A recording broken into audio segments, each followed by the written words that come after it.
आमा वाला गवलो पिया हो महुअर लगवला त कहे न लगवला पिया हो निमिया के गछिया। आइए एक बार दोनों हाथ खोल दीजिए। शेरों वाली मैया के नाम नवरात्रि में मैया को मनाएंगे सारे भक्त मिलके। ये 1 2 3 4 ताली।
अनार लगवला पिया हो सेउर लगवला।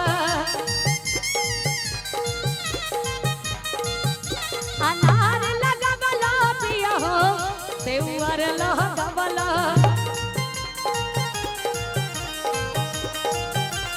कहे लगवला पिया हो और कहे लगवला पिया हो निमिया के गछिया। कहे लगवला पिया हो निमिया के गछिया।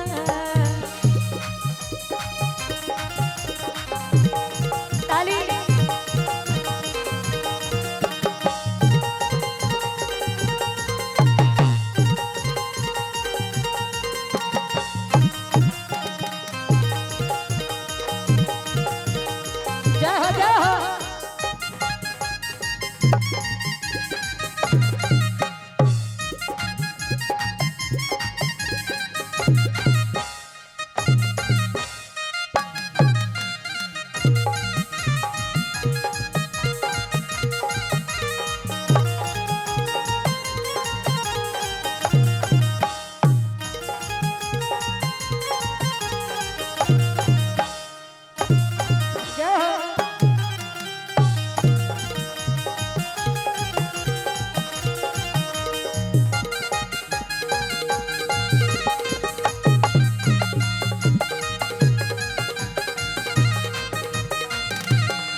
खुश हो गए।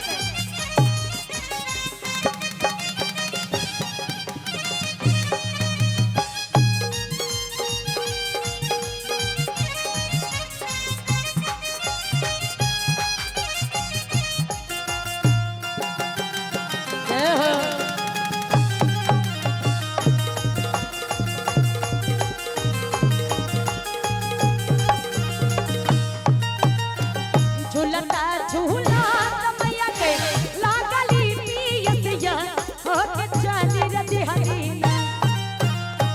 झूलता झूला मैया के लागली पियसिया हो के चली रति हलीना। मैया मोर चली रति हलीना। माला हो रिया आवास मैया चली रति हलीना कि मैया मोर गावे बिटिया हो के झूली रे झूलीना कि मैया मोर गावे बिटिया हो के झूली रे झूलीना कि मैया मोर गावे बिटिया हो के झूली रे झूलीना। मैया मोर गावे बिटिया हो के झूली रे झूलीना। मैया मोर गावे बिटिया हो के झूली रे झूलीना। बोली शेरों वाली मैया की।